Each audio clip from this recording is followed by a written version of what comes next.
Back in black, man. Shout out to everybody out there, man. And the Core Plantation, David, no compromise, my brother. What's happening?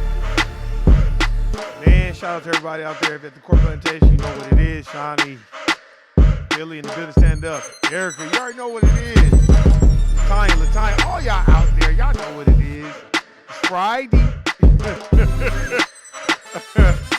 Not Friday, but Friday.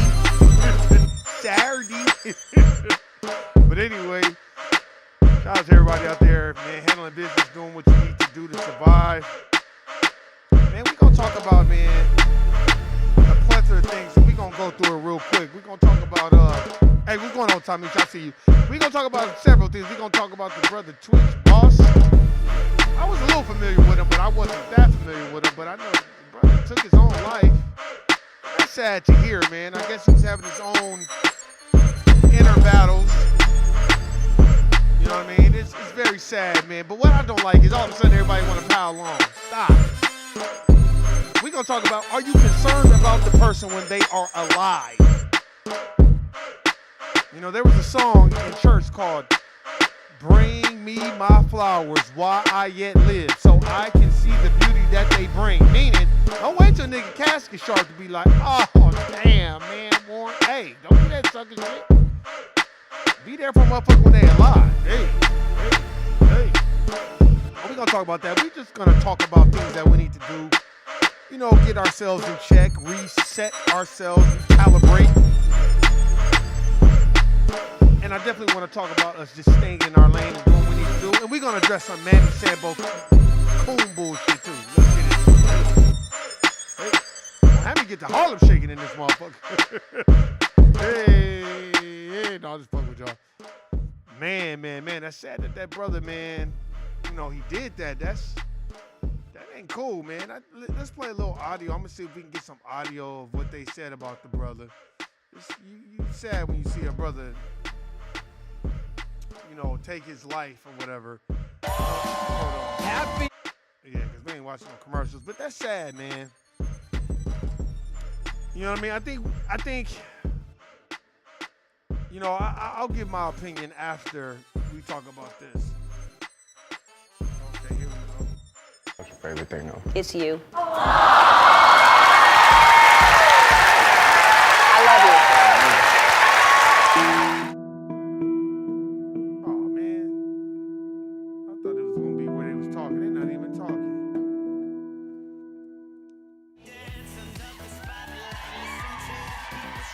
Boss worked on the popular daytime shows.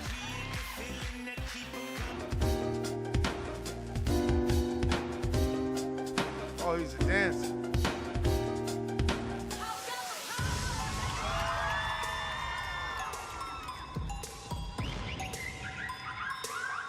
Oh, okay. They just showing he's doing. I didn't know he was a dancer. They're not really talking about it. All right, well, we're going to see. You know, I just want to play a little bit of that to see what they're going to say. It's very sad, man. I think it's very sad to me because I just feel like who was around him when he was alive really, really like, man, you good? You straight? You know what I mean? This generation isn't just as mentally tough as I think we sometimes think they should be. But I feel, this is just my opinion. When people do reach out, you know, and they do reach out and you do respond, you got to listen too. You You gotta listen to the advice that's being given and be welcome to receive that advice. You know, everybody's battling demons, especially black folk. Our demons is racism, white supremacy, and establishing the system of justice. That's our demon. That's our biggest demon. We're not talking about all the other childhood trauma. We're just talking about the basic trauma. You know, and I don't really know why this brother, took his own life, but that's a call to action to see what are we doing by leading by example and giving this generation the best example we can give them. Because a lot of the times, I think this generation's example is you got to be balling, you got to have all the bitches, you got to do all this other shit. But I don't think nobody's really talking about the things that matter. You know what I mean? But yeah, I can tell you that right now. You know what I mean? I think it's more important for us as a collective to start, and stop reaching out and it's not authentic. Don't do it because everybody else is doing it. Do it because you really want to do it. And not even do it. And then when you do it, it has to be received on the other end. And then you have to have a course of action. Like, what do you do to get through this? How you do it? What's going on? And then a lot of the times, these younger generations, they don't want to listen. Because the internet then made it where you get instant gratification, and that's not necessarily true. So you do have that. That's sad. That brother, damn, he's fairly young, man, to just do that. I mean, it's sad. We don't know what this brother had going on, you know what I mean? But it's just very sad to see that. And a lot of it, too, is, it's tough. It's hard. You got to do this. You got to do that just to survive, just to make ends meet. It's expensive, gentrification, interest rates. You know what I mean? That's why you got to be in your own lane and be comfortable with your own lane.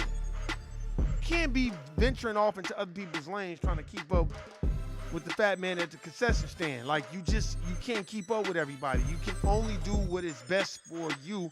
Meaning, like, hey, man, keep yourself, in a coveted space. Meaning, like, don't let everybody have access to your time. Don't let everybody have access to that, because people will waste that time and play games with that time and do things that you will get pissed off about. And then people around you, we all have to understand that people before us, they're going to have information that may be, it may be a little outdated compared to what's going on, but you take that advice and you kind of move on. It's just sad because it's like, damn, niggas wasn't reaching out to him. So you look at it from both ways. Was niggas reaching out to him, or was he just making it seem like everything was okay? Because there's only so much you can do. So I don't know, man. Just a sad thing. And that's what I'm saying. We're fighting so much, which brings me to my subject of Sambos, Coons, Mammies, telling about the gun line boss. I can't stand that shit. That's why when I'm at the court plantation, please, like, that's why I just keep to myself. Because I can't stand being around no nigga with imaginary power. And I be laughing at niggas that think they got some power. Man, you're not white. You don't have any power.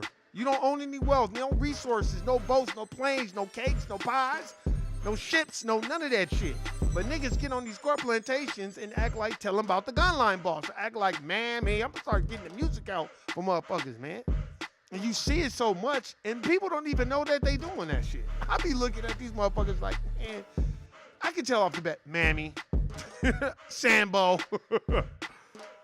You know what I mean? That's why it's important for us to read and establish who we are and know who you are and know where you're going. Have your own plan. At 24-Hour Fitness, this white dude told me one time, he said, hey, bud, you got to have a fucking plan for yourself. He was like, if somebody's going to have a plan for you. And I was like, that's a cold statement. But it's true. And I feel like a lot of people think in this game of racism, white supremacy, they think like, oh, no, nigga. Every black person is going to face racism, white supremacy. Period. You're not going to be in this country and not face it. And I was listening to Tariq, and he was talking to this Haitian brother, and this Haitian brother was like, basically just like, oh, well, you guys can build this country by yourself and all this other stuff. Says the person that's over here for unearned benefits. And then when a motherfucker get questioned, well, why didn't you build up your homeland? Oh, well, we don't have resources like the United States of America. Well, we built it from scratch. What do you mean? So that's what I'm saying about foundational Black Americans. We fighting everybody. You know what I'm saying? We're fighting everyone. We ain't just, including ourselves, because I don't know why we do that to each other, but we do. And I think it's disheartening, it's taxing, it's all of that shit. That's why I think it's very important to keep your circle tight. Don't worry about what everybody else is saying. Handle your business, stay in your lane, man. That's all you can do. Don't jump out of your lane to help nobody else unless they want to help themselves.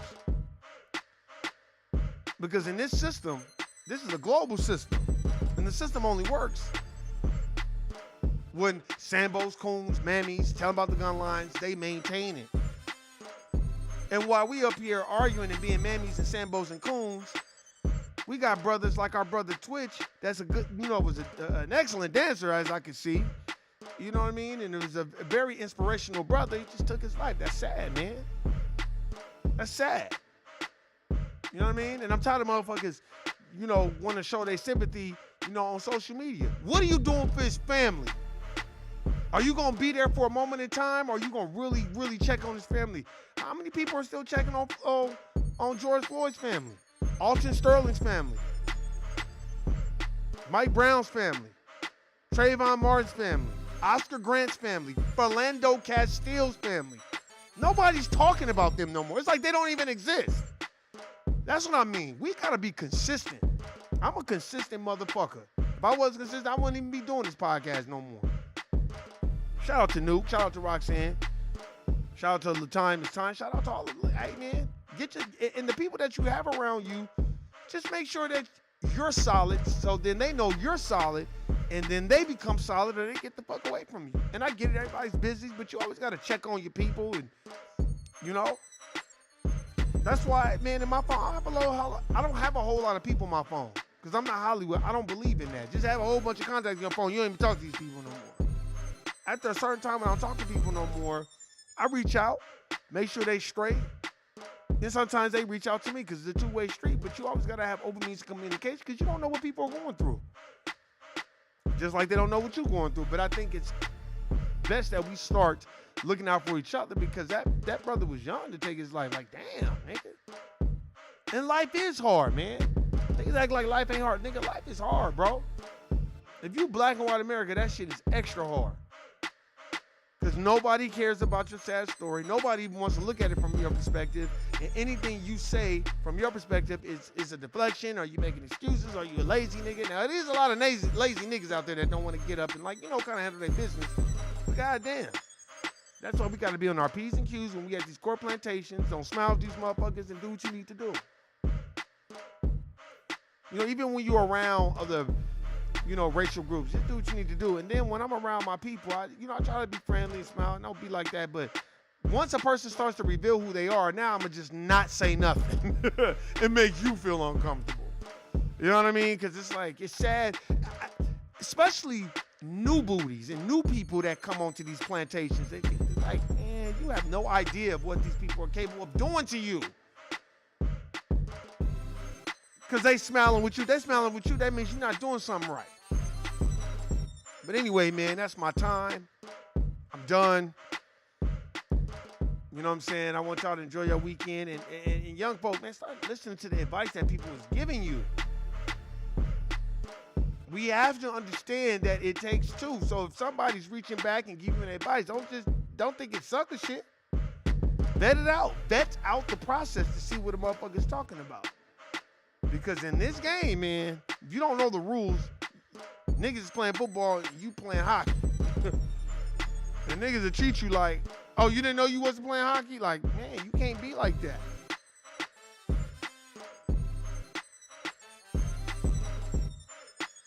And stop putting your trust in other people because you think they're going to make sure that you're good. That's your responsibility. It sucks, but it's the truth. You have to make sure you're good first. And you have to show that you want to do it before anybody else can step up to the plate and assist you. But hey, man, that is my time. I got nothing but love for you. Shout out to everybody out there. Dave from No Compromise. I can't wait to get with this brother. Like I said, Georgia. Don't worry, my brother. If you ever talk to him, they know, nigga. When I mean something, it's on. I can't wait. Shit, if I had the chance, I'd have me a house in Boise, Idaho right now. Why would you want to move there? Just somewhere different. Georgia as well. But anyway, man, I got nothing but love for everybody, man. I might start doing podcasts on Friday. But anyway, I got nothing but love for everybody. Shout out to everybody out there, man. Handle your business. Stay in your lane and do what you need to do to survive. And you already know what my saying is. Guilty, nigga. I'm out. Peace.